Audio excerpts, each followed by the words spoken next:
Thank you, Honourable Speaker. Whereas the World Health Organization's advice dated 24/3/2020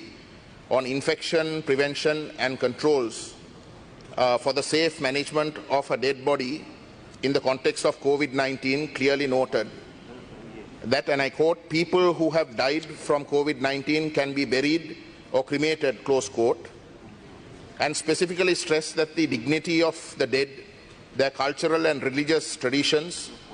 and their families should be respected and protected during the pandemic crisis. And whereas adhering to the said advice of the WHO, the Ministry of Health guidelines on the 27th of March 2020 allowed relatives to see the bodies at the hospital and also permit burial of the dead bodies.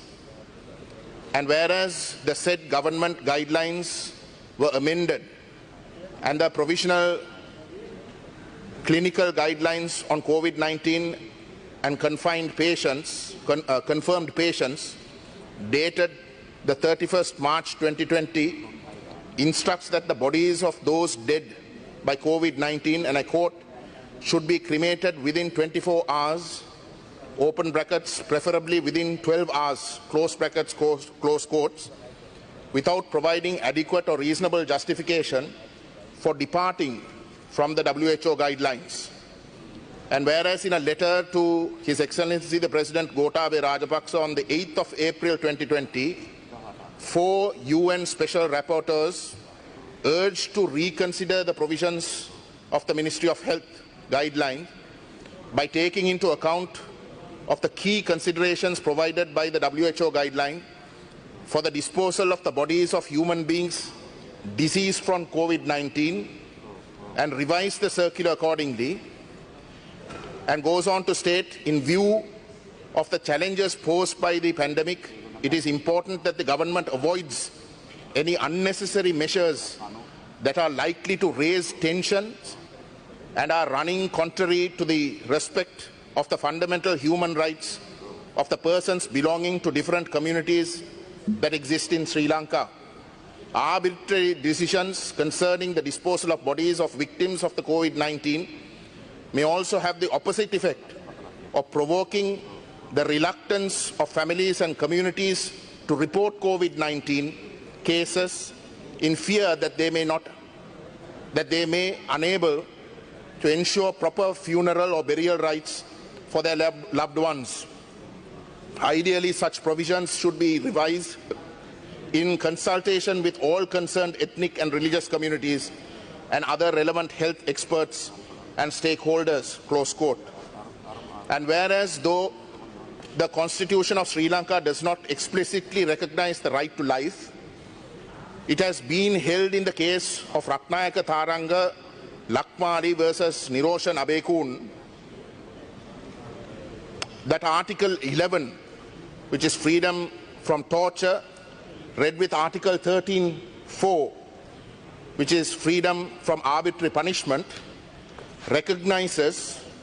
by necessary implication a right to life.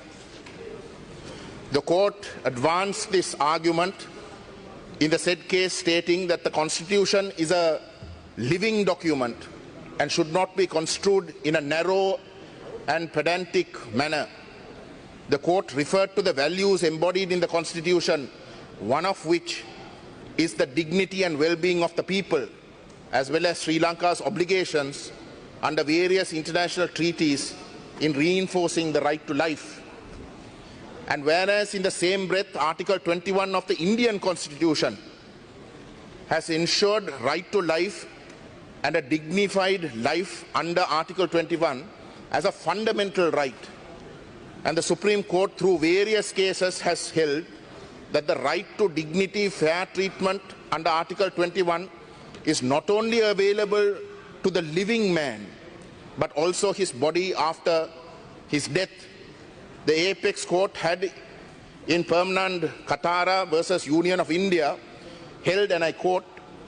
the word and expression person in Article 21 would include a dead person in a limited sense, and that his right to his life, which includes his right to live with human dignity, to have an extended meaning to treat his dead body with respect, which he would have deserved had he been alive, subject to his tradition, culture, and the religion which he professed.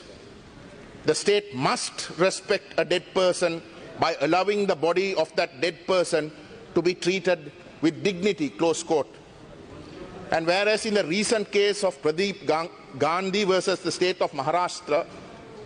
the court, by giving reference to the said decision in the earlier quoted case, held that the right to dignity and fair treatment under Article 21 of the Constitution is not only available to a living man but also to his body after his death, and quote, right to a decent burial commensurate with the dignity of the individual is recognized as a facet of the right to life guaranteed under Article 21 of the Constitution.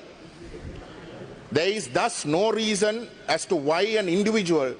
who dies during this period of crisis because of suspected or confirmed COVID-19 infection would not be entitled to the facilities he or she would have otherwise been entitled to but for the crisis, the court said in its order. And whereas the new interim guidelines for infection prevention and safe management of dead bodies in the context of COVID-19 released by the World Health Organization on September 4th, 2020, notes that based on current knowledge of the symptoms of COVID-19 and its main modes of transmission, droplet stroke contact, the likelihood of transmission when handling human remains is low, and that families can hold funerals in accordance with local customs and standards, and bodies can be buried or cremated according to family preferences. And whereas the UN resident coordinator in Sri Lanka, in her letter to the Honourable Prime Minister, urged the Sri Lankan government to allow the safe and dignified burial of COVID-19 victims on the basis that common assumptions that people who died of a communicable disease should be cremated to prevent spread is not supported by evidence. Instead, cremation is a matter of cultural choice and available resources. According to the World Health Organization guidelines, people who have died from COVID-19 can therefore be buried or cremated according to local standards and family preferences, with appropriate protocols for handling the body. And whereas Muslim religious norms do not permit cremation, and the amended regulation has caused great distress within the community, and as in Islam, fire is connected with hell, and burning the dead is seen as punishment, it is of utmost importance that the bereaved families are treated with sensitivity, dignity and respect, and recognizing that the grieving process and related formal and informal rituals through which the bereaved mourn the passing of loved ones are important for the health and well-being of the bereaved, and especially for Sri Lanka's Muslim and Christian communities. In these circumstances, we ask the Honourable Prime Minister, who has stood unflinchingly for the rights of global Muslim population from his most formative years in politics to date, and who has taken great pride in identifying himself with the Christian religion in the past, why is it that his government is acting in this most arbitrary manner on this most sensitive matter faced by these very same religious minorities of this country? We ask the Honourable Prime Minister, what is it that prevents this government, even at this late hour, from changing its present course and doing the right thing by Sri Lanka's religious minorities in allowing burials as being practiced by over 190 countries in the world? Thank you.